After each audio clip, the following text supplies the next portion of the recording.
오늘은 추수감사 주일로 한국의 교회들이 지키는 주일입니다.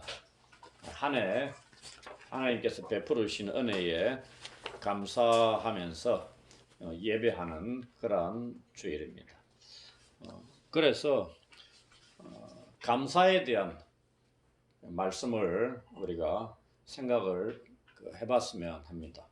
근데 오늘 본문 이게 과연 무슨 감사와 관련이 있는가 생각을 할 수도 있겠지만은, 원래는 제가 감사와 관련된 본문을 생각해 둔 게 뭐냐면은, 그 문둥병자 10명이 고침받았는데 한 명만 돌아와서 예수님께 감사를 드린, 그게 사마리아인 문둥병자다. 그 본문을 제가 이 추수감사주일이나 관련돼서 말씀을 자주 드리려고 하는데, 우리가 주일날 그 본문은 이전에 다뤘습니다. 기억이 날지는 모르겠지만. 그래서 오늘은 또 말씀드리기는 그렇고, 이 본문도 감사와 충분히 관련돼 있는, 그러면서 너무나 잘 알고 너무나 유명하고 너무나 중요한 본문입니다. 그래서 이 본문을 가지고 말씀을 드리려고 합니다. 이 본문을 살피면서 과연 우리가 이 본문에서 예수님이 어떠한 분인가를 1차적으로 알아야 되고요. 두 번째, 이 여자의 행위가 어떤 의미가 있는가? 죄인인 한 여자가 예수님께 했던 이 행위, 이것의 의미를 밝히는 겁니다. 그 다음에 예수님을 식사 자리에 초청한 자가 바리새인입니다.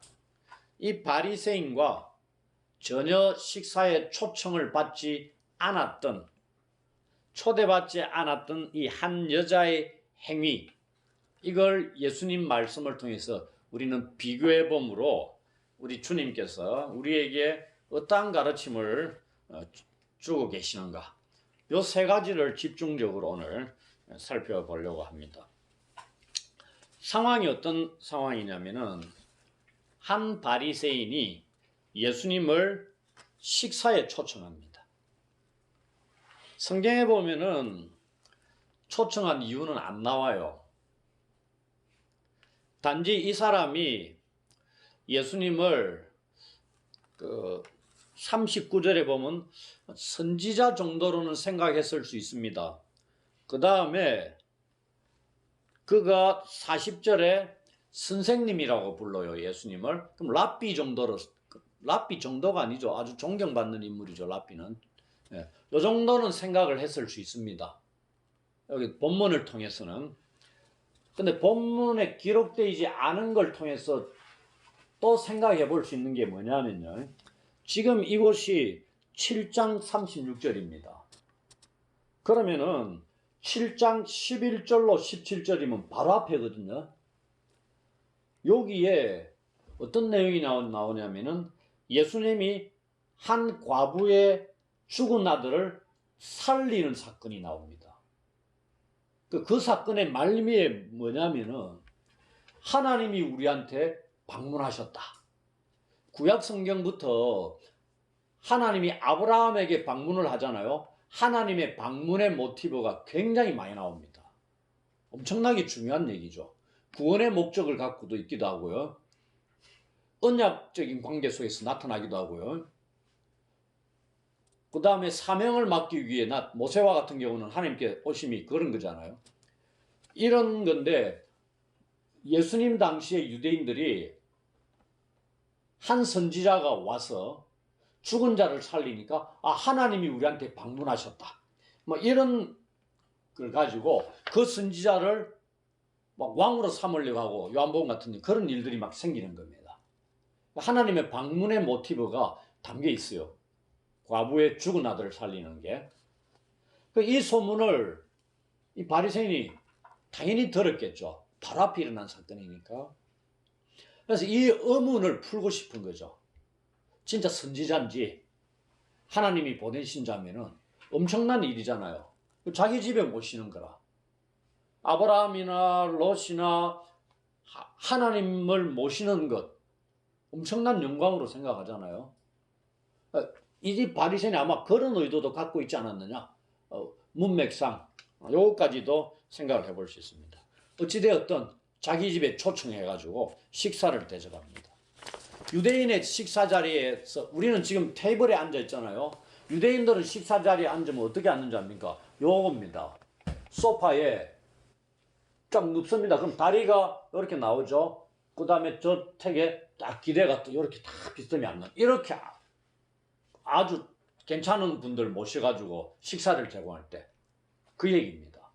그러니 문 쪽에 예수님의 다리가 걸치고, 지금 여기 자리가 거꾸로 됐다 생각하면 됩니다. 저 문 쪽에 여자가 접근하기 편한 쪽이 뭐가 펼쳐져 있다? 예수님의 발이 펼쳐져 있고, 반대편에 예수님의 얼굴하고 머리가 있다는 얘기입니다. 여기까지 접근하기는 좀 그렇고, 이 다리에 향유를 깨가 붓고 막 이렇게 하는 겁니다. 이렇게 우리가 의자에 앉아 있는데 와가지고 우리가 발 씻어주지, 그게 아닙니다. 비스듬하게 앉아 식사하는 겁니다. 그렇게 그 장면을 떠올리면, 우리가 유대인의 식사 장면을 친숙하게 봤으면 이거는 설명할 필요가 없는 겁니다. 근데 여기 그런 경우들이 거의 없기 때문에 우리와 다르잖아요. 어째 비스듬하게 누워가지고 식사를 하느냐 이래 생각할 수 있지만, 이게 있는 집안에 또 특별한 사람들 모셔와가지고 할 때 이런 겁니다. 가난한 집안은 테이블에 둘러 앉아가지고 식사를 할 수도 있죠. 그런데 이거는 그런 게 아닙니다. 그런 장면을 떠올려 보시면 됩니다. 그런 상황에서 그 동네에 죄를 지은 한 여자가 예수님이 그 집에 들어갔다는 걸 소문을 듣고 알고 향유 담은 옥합을 가지고 옵니다. 이게 다른 성경에는 이와 유사한 기록이 사복음서에 다 있어요. 놀라운 거 아닙니까? 마태, 마가, 누가, 요한복음에 다 있다는 얘기입니다. 내용은 조금씩 달라요. 그 다음에 우리가 요한복음 같은 경우는 우리가 마리아, 마르다의 여동생, 나사로의 여동생 마리아가 붙는 경우가 있습니다.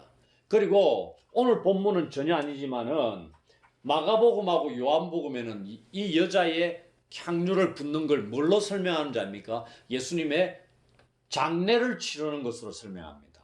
근데 오늘 본문은 전혀 아닙니다. 예수님의 장례를 미리 예비하는 게 아니에요. 왜? 누가복음 7장이니까 24장까지가 한참 멉니다. 근데 그 다음에 설명에 장례를 예비한다는 말씀이 전혀 없습니다. 전혀 장례와 관련이 없어요. 그러니 이 사건이 완전히 별개의 두 가지 사건이냐 이렇게 주장하는 사람들도 있습니다. 그런데 꼭 그런 건 아닙니다. 하나의 사건인데, 이게 입으로, 옛날에는 성경이 기록되기 전에는 어떻게 전해왔겠어요? 입에서 입으로, 이걸 뭐라고 하냐, 구전으로 전해져 내려옵니다. 구전으로 전해져 내려오면서 조금씩 가책이 됐을 수도 있다는 얘기입니다.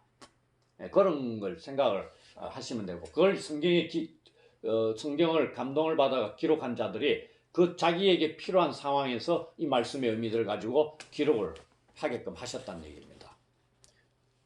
이 여자가 그 향유 담은 옥합이 다른 기록의 가치를 어느 정도 보고 있냐면은 약 300데나리온 뭐 이렇게 얘기합니다. 그 말은 뭐냐면은 요한이처럼 알바하는데, 알바 몇 시간 하는 게 아니고 하루 종일 하는 겁니다. 일용직 노동자. 그들이 1년 동안 벌어들여서 한 푼 안 쓰고 1년을 모아야지 살 수 있는 게 요 향유입니다. 가치가 상당한 겁니다. 감람유하고는 비교가 잽이 안 된단 말입니다. 여기도 예수님 말씀하잖아요. 이 여인은 향유를 내 발에 부었는데 니는 감람유도 내 머리에도 붓지 않았다, 이렇게 비교합니다. 시몬의 행위하고 이 여인의 행위가 극과 극입니다. 그 원인은 나중에, 이유가 어디에 있는가는 나중에 말씀을 드리겠습니다. 이 여인이 와서 38절에 이와 같은 행위를 하고 있습니다. 그 동네에서 죄를 지은 한 여자다, 이렇게 기록을 하고 있습니다. 누가가. 그 말이 무슨 말이겠어요? 이 동네에서 죄인이라는 게 뭐겠어요? 다른 사람에게 다 알려진 죄인이란 얘기입니다. 숨겨진 죄인이 아니고요. 알려진 죄인이란 얘기입니다. 그 성경 오늘 본문에도 나와 있어요. 이 초청한 시몬도 알고 있습니다. 죄인이라는 거. 그 다음에 예수님도 그 사실을 인정합니다. 당연히 여자가 무슨 죄를 지었는지는 모르지만 죄인입니다. 이 여자가 왔다는 얘기입니다. 예수님께. 왜 왔느냐는 얘기입니다. 예수님께 향유를 붓고 눈물로 발을 씻기고 뭐 이렇게 하기 위해 왔느냐. 그래 얘기하는데 이게 뭐냐 이런 얘기입니다. 우리는 늘 성경을 제가 말씀할 때 전후 문맥을 말씀을 드리죠.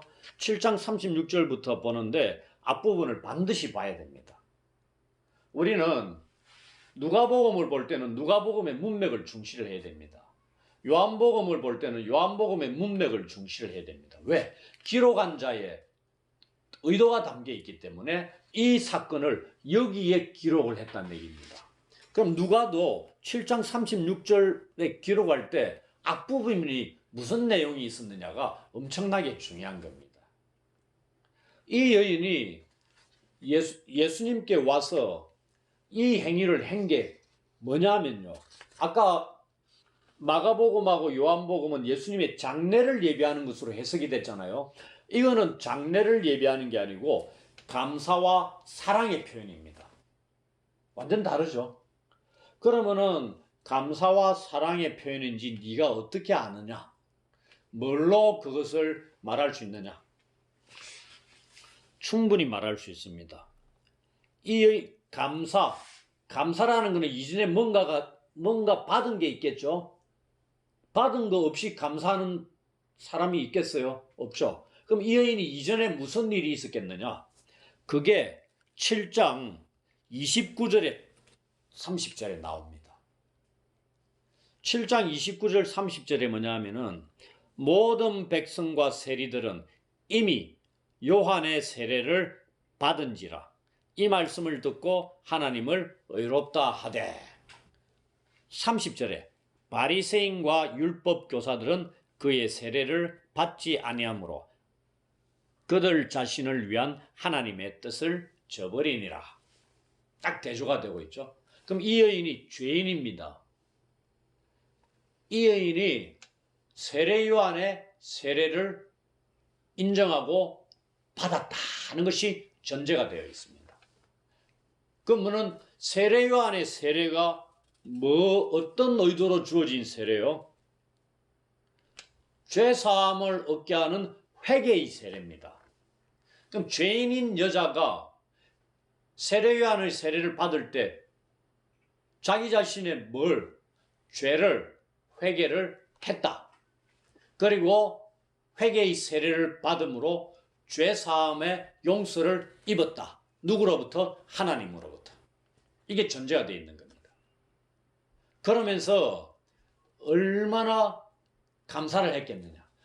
그 지역에서 죄인으로 낙인이 찍힌 자로서 살아가는 자가 그 죄를 하나님으로부터 용서를 받은 걸 그가 경험을 했기 때문에 이제 감사를 드리고 해야 되는데 예수님이 바리새인의 집에 오셨다는 것을 알고 왔다는 얘기입니다.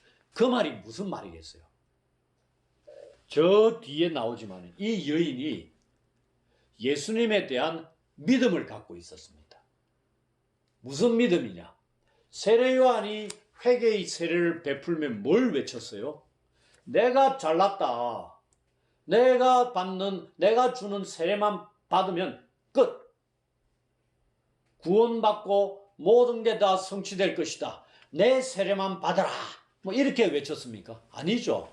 세례 요한의 사역은 딱 한 가지. 자기 뒤에 오실 예수님 주의 길을 예비하는 자. 물로서 세례를 베풀지만 불과 성령으로 세례를 베풀 그 오실 주의 길을 예비하는 역할을 하는 자가 세례 요한이었습니다. 그가 외친 게 뭐야? 자기 뒤에 하나님의 메시아가 오실 것이라는 걸 외친 겁니다. 이 여자가 세례 요한의 세례를 받으면서 예수님이 오심을 바리새인의 집에 가 계심을 듣고 와서 이 사랑의 행위를 한 게 예수님께 했잖아요. 그럼 뭐냐? 이 예수님이 누구다? 세례 요한이 외치는 그분이라는 것을 이 여인이 알았다 이 말입니다. 놀라운 겁니다. 예수님은 당연히 이 여자가 이 행위를 하는 걸 알고 있죠. 그래서 가만히 눈물로 발을 닦고 그 다음에 향유를 발에 붓고 이런 과정들을 가만히 다 받아들이셨습니다. 예수님은. 시몬은 죄인이 저런 짓을 하고 있으니까 예수님이 선지자라면은 당연히 알고 죄인인 여자임을 알고 거부를 했어야 되는데 그대로 하시는 거 보니까 예수님은 선지자가 아닌갑다 이렇게 생각을 하고 있다는 얘기입니다. 근데 예수님은 그게 아니고 이 여인의 행위가 구원받은 자가 그 구원의 감격하에 감사의 행위로 하고 있다는 것을 예수님이 아셨다는 얘기입니다. 이미 이 여인이 하나님으로부터 죄사함을 받았다는 것을 나중에 예수님이 48절에 가서 확인을 해 주십니다. 그런데 세례 요한의 세례를 받고 죄사함을 받았다는 걸 이 지역 주민들이 알았겠어요? 몰랐겠어요? 모르죠, 당연히. 저 여인의 죄가 하나님으로부터 사함받았다는 걸 모릅니다. 그런데 예수님 오신 이 자리에서 공개적으로 예수님이 딱 공포를 하는 겁니다. 이제 너희의 죄가 사함을 받았다. 이미 이전에 받았는데 예수님이 확인을 해 주시는 겁니다. 왜? 주변의 모든 지역 주민들이 사람들이 바리새인의 집에 와 있는 자들이 종교적으로 대표적인 인물들이 이 여인을 이 지역사회에서 더 이상 죄인 취급하지 말라 이 얘기입니다. 공개적으로 딱 알리는 거죠. 그러니 이 여자는 이제는 더 이상 죄인으로 살 필요가 없다 이 말입니다. 온전히 그 지역 주민으로 회복시키셨단 말입니다. 그리고 시몬도 몰랐고 이 안에 있었던 자들도 제대로 모르고 예수님을 따라다녔던 제자들도 정확하게 몰랐던 예수님이 어떠한 분인가를 이 여인이 명확하게 알았다 이 말입니다. 뭘? 예수님이 이 땅에서 세례요한의 죄사함을 선포하는 회개의 세례 그걸 온전히 성취하시는 분, 하나님으로부터 땅에서 죄사함의 권세를 입으신 분, 그로 인해서 죄사함을 베푸시고 하나님의 나라를 가져다 주시는 하나님의 아들 메시아이시다는 것을 명확히 알고 이 행위를 했다 이 말입니다. 얼마나 큰 믿음이에요. 그러니 예수님께서 50절에 가가지고 마지막 끝에 내 믿음이 너를 구원했다. 평안히 가라. 평화를 또 선포합니다. 이제 너는 하나님과 평화를 누리고 네가 살고 있는 지역 사회에서도 평화를 누리며 샬롬을 경험하며 살아가라 이 얘기입니다. 더 이상 그 어느 누구도 너를 죄인 취급하지 못하리라. 이런 말씀을 하는 겁니다. 얼마나 놀라운 거예요. 그것을 오늘 이 본문에 기록을 하고 있는 겁니다. 우리한테 알려주는 겁니다. 울며 눈물로 발을 적셨다는 게 이게 서러워서 눈물 흘리고 지역사회에서 내가 왕따 당하고 서러움 이런 받고 있어서 예수님 앞에 눈물 흘리겠어요? 참만해.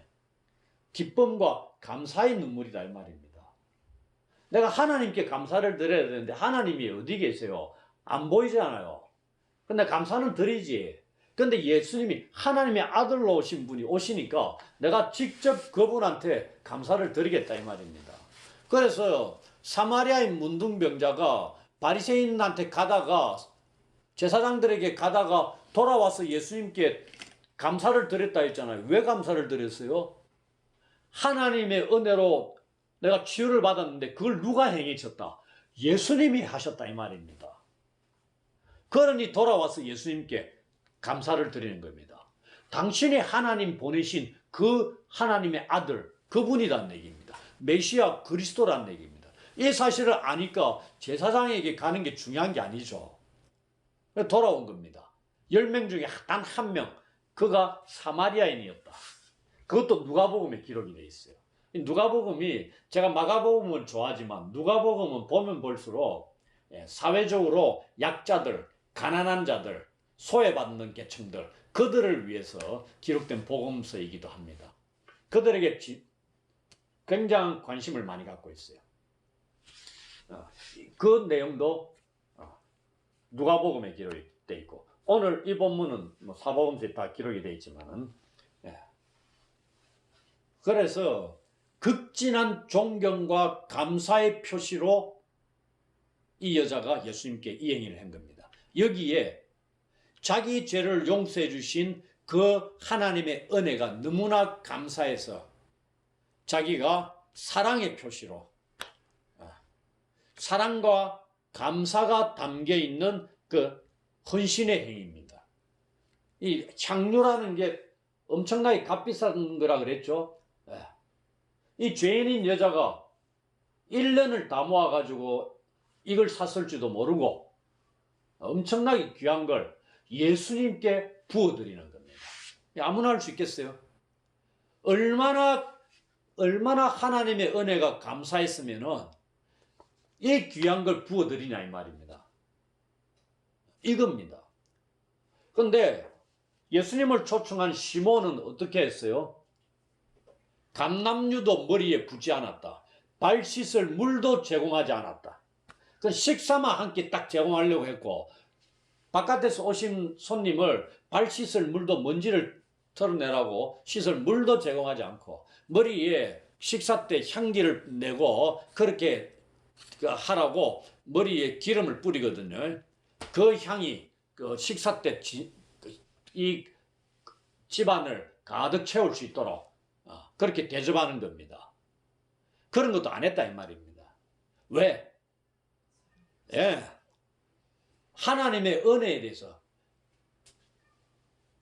감사하지 않고 그러니 사랑을 제대로 하지 않고 여기에 또 하나 핵심적인 게 뭔지 압니까?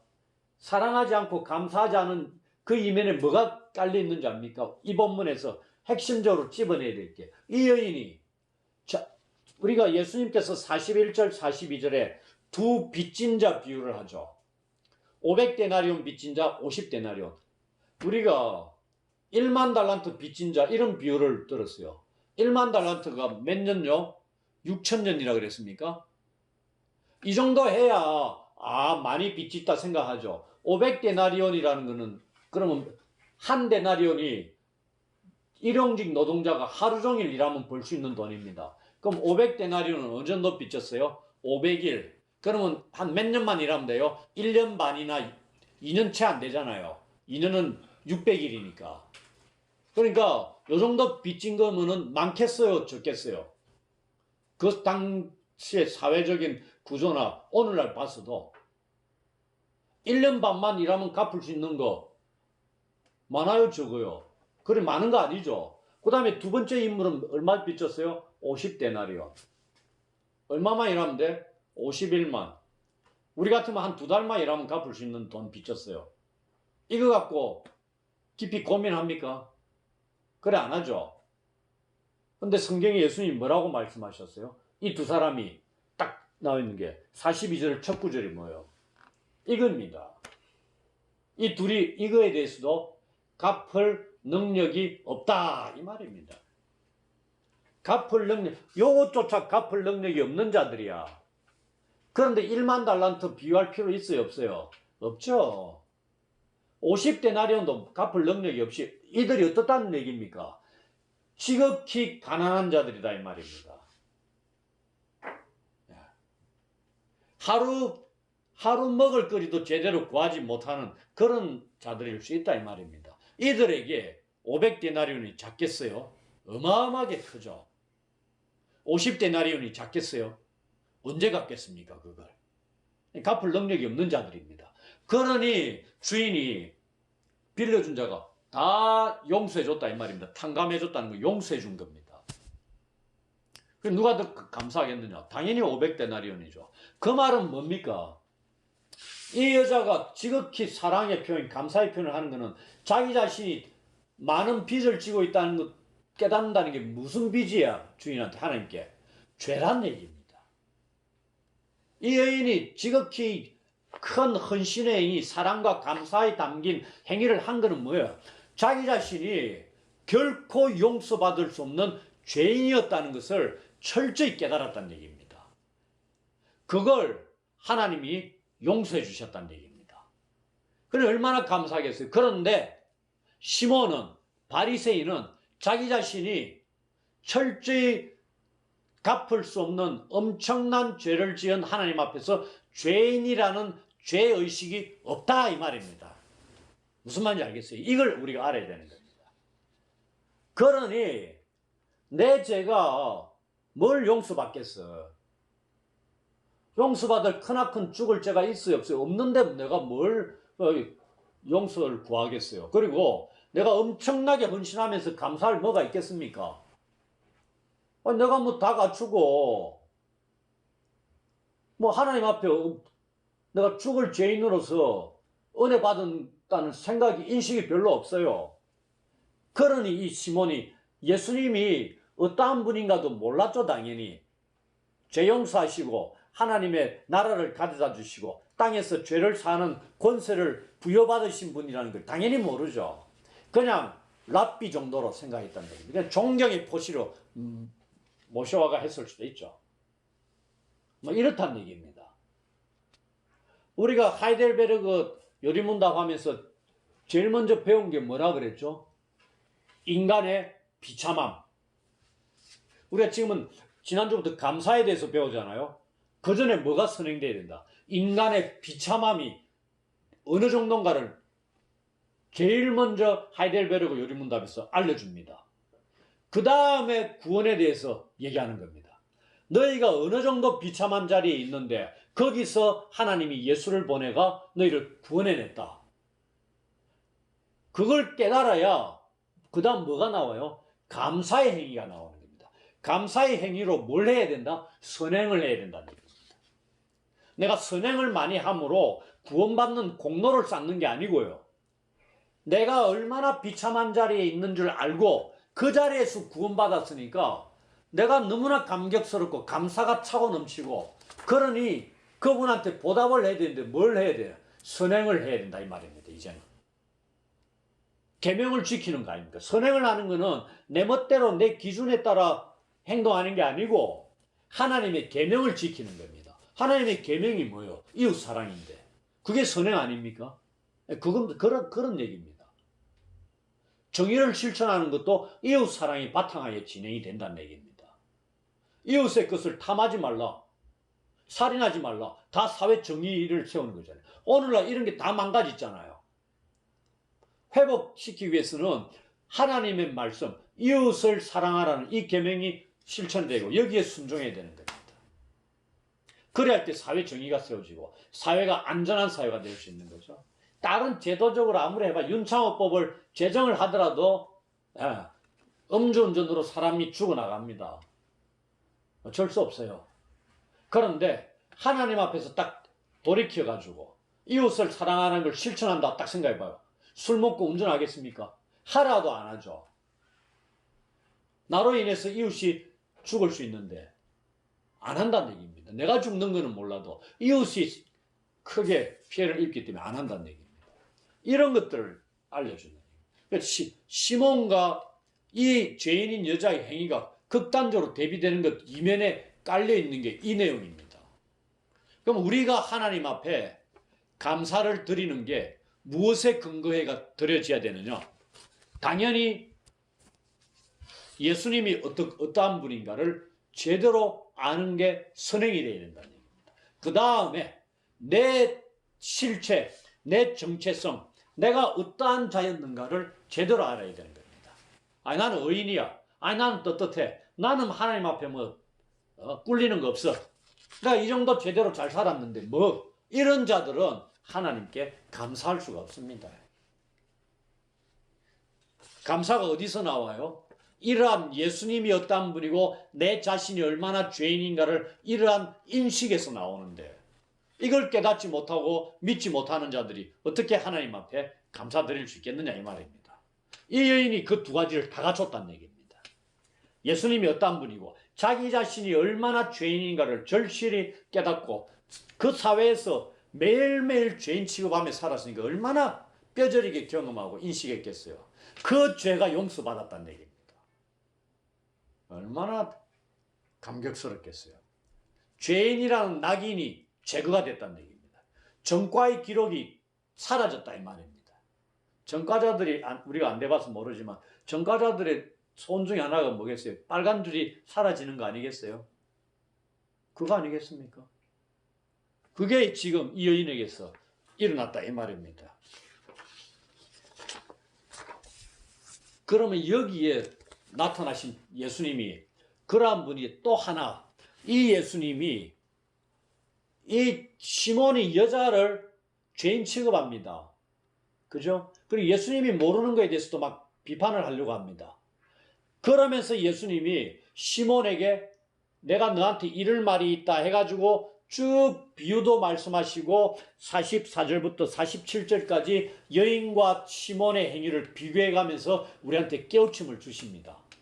이 일련의 말씀이 뭐냐 하면은 시몬이나 주변의 사람들이 이 죄인인 여자를 공격하잖아요. 비판하지 않습니까? 그것을 예수님이 변호하는 겁니다. 그러면은 예수님이 죄인인 여자를 변호하니까 예수님이 어떤 분이냐? 그것을 우리가 7장 34절에 딱 보면 나와요. 기가 막힌 성경입니다. 문맥을 글의 흐름을 우리가 쫓아가다 보면 7장 34절이니까 36절부터 봤으니까 34절이 바로 앞입니다. 예수님이 뭐라고 돼 있어요? 예수님은 죄인의 친구다 돼 있죠. 예수님이 죄인의 친구라고 말씀합니다. 알려지고 있고요. 별명이. 그런데 오늘 본문의 사건이 그 다음 딱 이어서 나타나는 겁니다. 그런데 누가 등장해요? 죄인인 한 여자가 딱 등장합니다. 그리고 그를 비난하는 바리새인들, 율법 교사들, 어렵다고 생각했던 자들, 그들이 반대편에 딱 서 있고요. 그 공격을 합니다. 여인을. 그리고 예수님도 동일하게 비판을 싸잡아가 하는 거죠.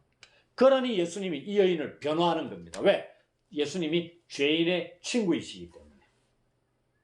누가복음은 이렇게 보고 있는 겁니다. 멋진 분이다. 너무나 멋진 분으로 이 성경에 기록이 되어 있습니다. 그래서 오늘 본문 제가 쭉 흐름과 관계없이 쭉 말씀을 다 드렸습니다. 다 드렸고 말씀을 정리하면서 몇 가지만 말씀을 드리고 마쳤으면 합니다. 본문에 예수님이 어떤 분으로 우리한테 계시되고 있습니까? 예수님은 죄인의 친구로서 죄를 사하시는 권세를 지닌 하나님의 아들이 되십니다. 그리고 하나님의 종말론적인 용서를 이 땅에서 베푸시는 분입니다. 두 번째, 여인의 행위는 어떤 의미를 지니느냐? 세례 요한의 세례를 받음으로 죄 용서, 죄 사함을 입은 하나님의 사랑과 은혜 베푸심에 대한 기억의 행위입니다. 그리고 거기에 감사와 헌신이 담긴 사랑의 행위였습니다. 마지막으로 믿음의 행위였습니다. 이 믿음은 무엇에 대한 믿음이죠? 자신에게 주어진 죄 용서가 지금 죄인의 친구이신 예수님이 바리새인의 집에 식사하기 위해 들어가신 그 예수님이 그 예수님을 통해서 이 땅에서 실현되고 있다는 사실을 믿었다는 겁니다. 그 여자가 믿은 예수님은 하나님의 종말론적인 용서를 가져다 주시는 분이죠. 그래서 하나님께 드려야 할 사랑과 감사의 반응을 지금 예수님께, 눈에 보이는 예수님께 행하고 있는 겁니다. 본문에서 그 여자는, 본문을 읽어보면 여자는 한마디도 말을 안 합니다. 그렇죠? 그 여자는 자신의 행위로서 말을 하고 있다는 얘기입니다. 세 번째, 본문에 등장하는 바리새인과 죄를 지은 한 여자를 대조하며 우리에게 가르침을 주고 계십니다. 우리는 이것을 7장 29절 30절 세례 요한의 세례를 죄인들 세리들은 받아들였고 바리새인들은 거부했다는 이 구절을 통해서 설명이 가능하죠. 그렇다면은 세례 요한의 세례를 받아들인 것은 이 여자고 세례 요한의 세례를 받지 않은 자들은 바리새인이 이들에게 속한다고 생각을 할 수 있죠. 이 둘의 결정적인 차이가 뭐죠? 자신들을 얼마나 하나님 앞에서 죄인인가를 철저히 인식하고 있느냐 그렇지 못하느냐에 있다는 얘기입니다. 죄인인 여자는 자신을 500데나리온 빚진 자처럼 인식해서 그 죄로부터 용서를 받은 자로서 하나님의 크신 은혜에 감사하여 예수께 큰 사랑의 헌신의 행위를 드린 겁니다. 그 여자는 또한 예수님이 어떠한 분인가를 정확하게 깨닫고 믿었다는 얘기입니다. 결론적으로 우리의 감사는 우리의 지식의 깊이에 근거합니다. 무슨 지식이죠? 예수 그리스도를 아는 지식입니다. 자기 자신의 올바른 정체성을 아는 지식입니다. 이 안에서 우리가 자라나야 됩니다. 그래야 할 때 삶 속에서 감사의 모습들이 깊어질 수 있다는 것을 오늘 본문을 통해서 우리는 확인하게 되었습니다.